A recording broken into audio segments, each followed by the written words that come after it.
also measure the internal business process. Why? Because it is a process that helps us to take care of the customer, to give us the money. But we also measure human capital. Why? Because it's the humans who use the systems to take care of the customer to give us money. All along, make money, make money. Okay, still my mind. So, all right, we specialize on this. KPIs on CAGR growth, KPIs on EBIT and EBITDA and PATs. We specialize on it.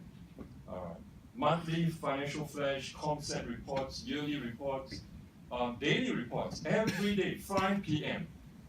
All the 132 properties we have, I have a report at 5 p.m. on my handphone, all right, that tells me what they did the night before. Now, if they have failed for more than 2 weeks, they are under ICU. When they are under ICU, the GMs go berserk because the entire corporate office will zoom in on them. And nobody wants to be ICU. All right. So, but we measure, we check, we understand. And then we measure customer scorecard. Okay, again, I'm going to jump from this is Trust You, and we use Brand Karma as a group of Harvard grads and Cornell grads. Developed this system where they'll throw the entire internet for any comments, anyone talk about Fraser, anyone, it's recorded here. And at 7 p.m. every day, it comes to my handphone and all the senior execs, and we know exactly who's saying what about Fraser.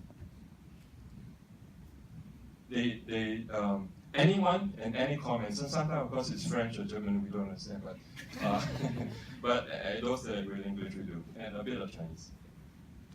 Okay, Booking.com, TripAdvisor, all these are important referrals, and then systems.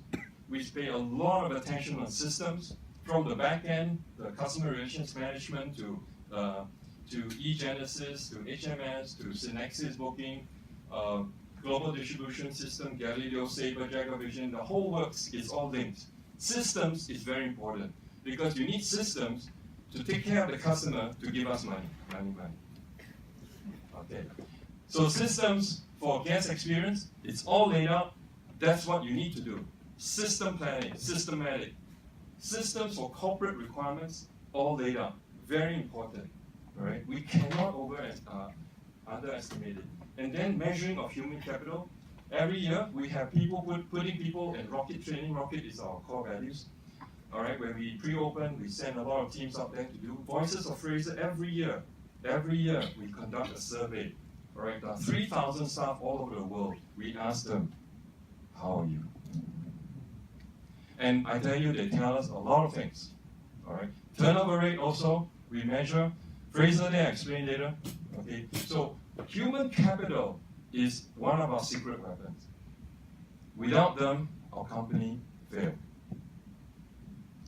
31st of March is special to us because that's the day that we started our 2 properties in Singapore. And it was a tough situation, I'll tell you why. But every 31st of March for the last 15 years, we've been celebrating Fraser Day. And on that day, we tell all our guests all over the world, on that day, all our staff will only work half a day. And we will take them out, we'll enjoy ourselves, and we will celebrate because they are important. You know what? The guest tells us, can you tell the staff take the whole day off? And I think they're so encouraging. Many of them even form bands to play for the staff. It's very, very encouraging, but we never fail. We never fail to recognize it's the team that has brought this company up. So, page 2, right? 7 steps, all ready to go. And we live happily ever after. No. We started 1998. Right smack, were you born then? Right smack into what? Asian financial crisis. Were you there? Yes. I tell you, it was very brutal. Brutal. Countries were falling apart in Asia. Right? It was brutal. Right? And when we were going to open, I had to actually gather all my staff and say, guys, if I start, I might not be able to pay you if this thing continues. And I remember they said, and you won't believe it, Mr. Joe, we'll go with you even if you can't pay us. That, I tell you, is worth $1 million. When the team is willing to go with you, even if they don't get paid. But countries were falling: China, Korea, Japan, Thailand, Taiwan, all falling apart. But I remember 31st March 1998, we launched our business, and we never looked back. It just went on because the staff just worked on. They never asked about the salaries, but managed to pay them. Okay. And then we passed that crisis, and we were all ready to go overseas, and we did our first funds in London. And by the time we started our first funds, guess what? Things can go wrong and go wrong. It really pours. 2001, we were ready to move overseas. 9/11 crash. And when 9/11 came, do you know people stopped traveling? They stopped traveling. The whole just stands still. All right? You think it's going to be easy? When you thought you planned for everything? No. Things do happen. And then we went through it. Guess what? SARS came. One after another. Can you tell someone to stop all this? No. But SARS came. All right? And I remember we gathered all the executives and told them, let's prepare to fold out our sleeves. And we went to all the housekeepers because, you know, seriously, we have short memories. During those days, people would die. And we got people coming overseas, and the housekeepers going into the room, they're exposed. I mean, of course, we can give N95, but I tell you, you know, it's just, yeah, okay. So, so we went to all the housekeepers, said, you don't have to, we are not forcing you to go. If you don't want to go into the room, it's okay. We've got all the executives here, we will do it. And all of them, all the housekeepers said, we will go in. And I tell you that day, all the executives cried. Maybe because they didn't have to do the work, but I tell you, it was very touching because it meant lives, you know. And guess what? After that, never stop. Bali bomb blast. You know, Bali bomb blast, amazing, right? It's so far away. When we had Bali bomb blast, nobody came to Singapore. This is, you know, I don't know why, you know. But it affected the business again. So when you think you're all ready to go, hey, difficulties will happen. All right? And guess what? Jakarta bomb blast. All right? A friend of mine, 3rd-degree burns, covered all over the face. Up to now, his skin, you can see grafting. All right? It's real. But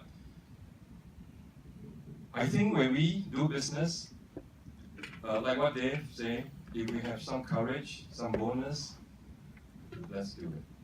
Of course, it helps when you've got a boss saying, you know, make money. So, and then we went and we developed Sydney. This was done by Sir Norman Foster's team. All right, we went and we got Perth, and we got Melbourne. We went to China, Beijing, Shanghai, Shenzhen, Guangzhou. We went to Korea. We have 3 now. We went to London. We have 7 properties. We went to Paris, 2 properties. Japan. We're nearer Kuala Lumpur, Jakarta, Europe, Edinburgh, Geneva. So the team just started to grow. And as we grew, some of the guys said, hey, boss, Blue Ocean, there are some companies cutting back costs and they cannot afford the Fraser Standard, but they can afford a lower price. So we did the Blue Ocean. We did page 2 again, you know, 7. We did page 2, Blue Ocean. Hey, why not? You know, and this is very good for Asia. All right? And so we launched. All right, we launched Modena brand, okay? And we started in China, we started Wuxi, Shanghai, Suzhou, Wuhan, Bangkok. And so we started, and all of a sudden, the guy said, boss, we got another Blue Ocean coming. You know, the states are getting shorter, though. Millennials, you know, this is another Blue Ocean. Nobody has tapped them. Let's go in, and we went on hybrid. All right, Capri. Have you heard of Capri? It's just next door. Okay, when you make a lot of money, make sure you stay there. All right, so we started Capri. Blue Ocean. Remember Blue Ocean? Started again. We launched Europe, Singapore. Singapore. Did you see it? Next to you, right? Okay. All right. Kuala Lumpur, Brisbane, Frankfurt, Berlin, Barcelona. And then, remember that strategic plan? We said that after 7 over years, we will have to build enough to tap the capital markets. And so, we went on a REITs. We had to lighten the balance sheet, pipeline all our assets into the REITs, start the REITs, recycle the capital so that we can buy again with our balance sheet and have an ecosystem. Again, wow, we thought it was brilliant. All right, so we started the first listed global hotel according to the strategic plan. All right, and we were about to launch in June 2014 when one of the top bankers that working with us, based in London, President flew all the way down to Singapore and said, Chow Peng Sam, don't do it. The market is too volatile. If any bank tells you it's time to launch, they are lying. He actually flew all the way down, had a meeting at a boardroom, told us that. I was all ready to launch, and so I was very devastated. But you know something? It's always good when you've got a team of dedicated people. And I had a power session, and they said, let's do it. Let's do it. And we did. We bite the bullet, we launched, and guess what? 21 times oversubscribed. First IPO in that whole year. 6 months before that, no IPO at all. June, that was the only IPO in 2014. After that, there were several launches. 21 times, actually the market was hungry. All right? And Moody gave us a Baa2, the highest rating for hospitality. All right? And we started to grow, and the plan materialized, right? Because of the dedication of the team. And then another blue ocean, very quickly, I'm going to end with this. Suddenly, the team also found an opportunity for hotel, but not any hotel. Because all you guys, millennials, you want something different. You don't want any cookie cutter standard hotel. You want special design hotels, you want something different. And so we went out and we launched this in Blue Ocean, and we actually bought a lifestyle hotel, 29 hotels all over UK, all very lifestyle. St. Andrews, it's just next to, who plays golf? It's just next to the famous St. Andrews golf course, yeah. And if you like tennis, Wimbledon is just next to the courts, beautiful, right? And so we read the results, and over the years, all right, right now we're so happy that at least from zero, we are now 4.8 billion in assets under management.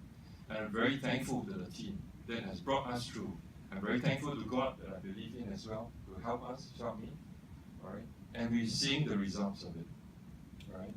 And so, as I share with you my story, 20 minutes ago, we started with 2, remember, 1998, all right?